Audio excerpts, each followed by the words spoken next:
Okay, a quick video today. Sorry for the delay. I've actually been moving houses, and that's been occupying a lot of my time.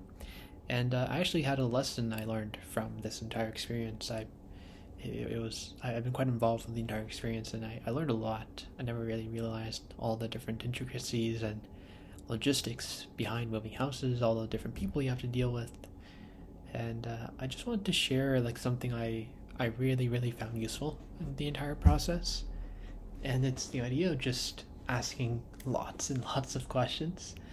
I know it sounds silly. It's something that we're kind of told in school, and honestly, a part of me shies away from it as well. It's like, oh, I don't want to ask an embarrassing question. No, I don't want to stand out in the wrong way. First of all, you just gotta accept that there are gonna be times when you just ask embarrassing questions, dumb questions, whatever type of question, and just whenever you do that, it's okay. Like that's how you learn. That's how you grow. You can definitely make notes of those questions, kind of kind of think what the potential answer could be, and see if it's something worth asking. But honestly, that's maybe it's just better to not think and just ask the question. Like I think there's more harm in not asking, and then realizing later something that you could have just prevented by asking a simple question. It really by this question asking mindset, it really brought me back to like when I was younger, and like when you're curious and you have all these questions, and it's really fun. Like you learn a lot. Like and I think as an advantage on my end is I'm still kind of pretty new to this whole moving house ordeal, all the different logistics.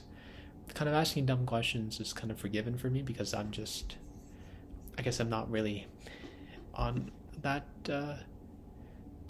like the older spectrum where I'd be more wise. But honestly, even older people, I don't think it's really an issue if you ask more questions. I think you can learn about like buying a house at any time of your life.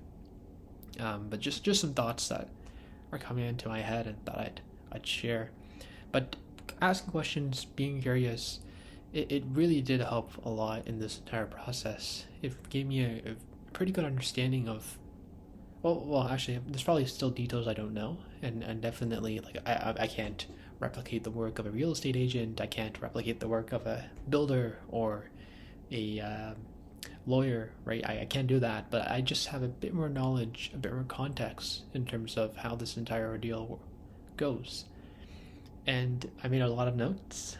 I've learned a lot. Like I'm really happy with the amount I've learned. And again, it goes back to like I feel like we're so scared of or actually let me speak from my own personal experience. I feel like I get really scared of being curious now. I just want to kind of stay within my comfort zone, stay comfortable, and just stick with whatever status quo I'm living with. But as a kid, I was never like that. I was like, you would have some Lego blocks. I would build them in creative ways. Whenever we're given a task, you ask questions, you kind of get creative. Whenever you don't understand anything, you ask. And I think as I've gotten older, that curiosity kind of just went away. It was kind of just like, oh, whatever I'm assigned, I just got to do. I don't really need to think about it, and it does kind of it breaks down that curiosity in you, that problem solving, critical thinking, that whatever you want to call that. And so this entire process, I think, of asking questions, being curious, it's not only applicable for this moving house situation that I'm in, but just a general reminder that in life it's always great to be curious. It's I think I'm going to be applying this to a whole lot of different aspects in my life. I'm already applying it already. I'm noticing in work too. I'm feeling more curious and asking questions that people may shy away from. I would have definitely shied away from before. So yeah, just a little lesson I've learned. I thought I'd share it. Yeah, thank you so much. All right, well, hopefully I'll get back into the weekly uploads. If not, forgive me. But until then, see you later.